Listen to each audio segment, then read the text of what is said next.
Trevor, I adore you. I got to see you at the St. Louis show last year and it was amazing.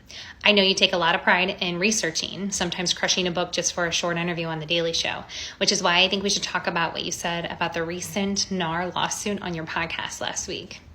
So this week, going back, the NAR, for those who don't know, the NAR is the National Association of Realtors, and they're basically one of the most powerful organizations in the United States that decides how your real estate dealings happen. They're like a mini mafia in many ways.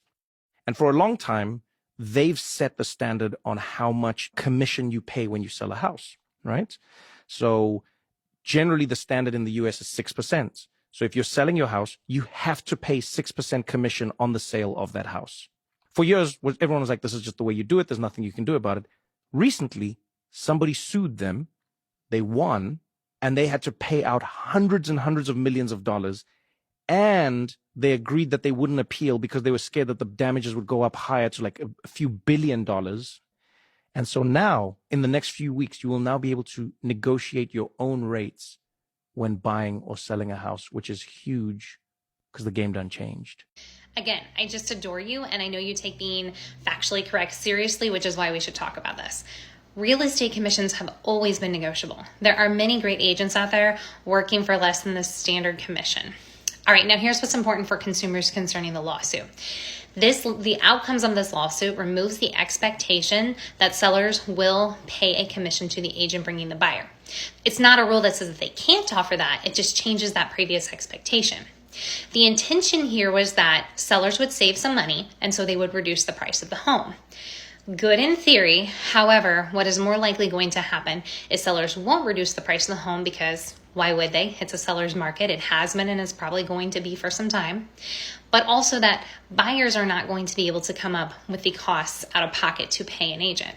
Currently, lenders are not allowing buyers to roll that into their mortgage, and rightfully so, because paying interest on a commission would be a terrible idea.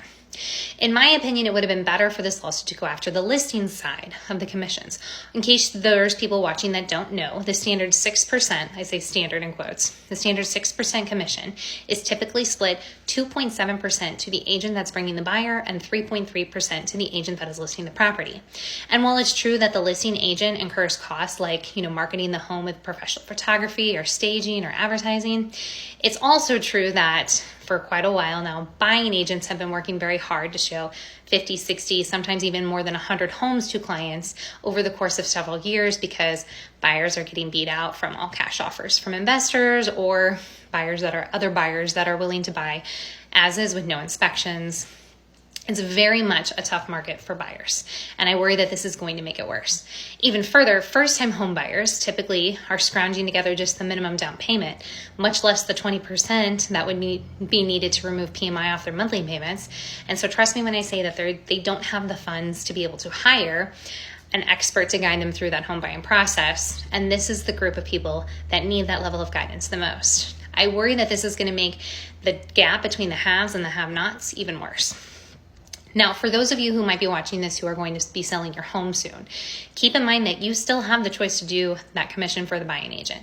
If I were you, I would find a listing agent that's more reasonable on their fees. That way you can still offer that. It's too early to know how this is going to shake out, but that could end up being a really good return on that money. All right, Trevor, some other small details about what you said on the podcast. There already is a scale set up to where more expensive properties are offering a lower commission, as it should be. And so at least that's how it is in my market. So if you are home shopping before these changes go into effect this summer, make sure you're paying attention to that. And you're probably right that a lot of agents are probably mad. In my market, we have more licensed agents than we do listings. And so this could reduce the workforce. My hope is that agents who are not currently operating on more reasonable fees can adapt quickly. And lastly, your generalization of the lifestyle is wild. No Botox or Lambos here, but I did go to the salon recently to make my 8th hair donation to Wigs for Kids, but there's no reality television shows for the normal agents out there. Anyway, thank you for listening and thank you for all you do to bring joy to the world, and good luck on your home shopping adventure.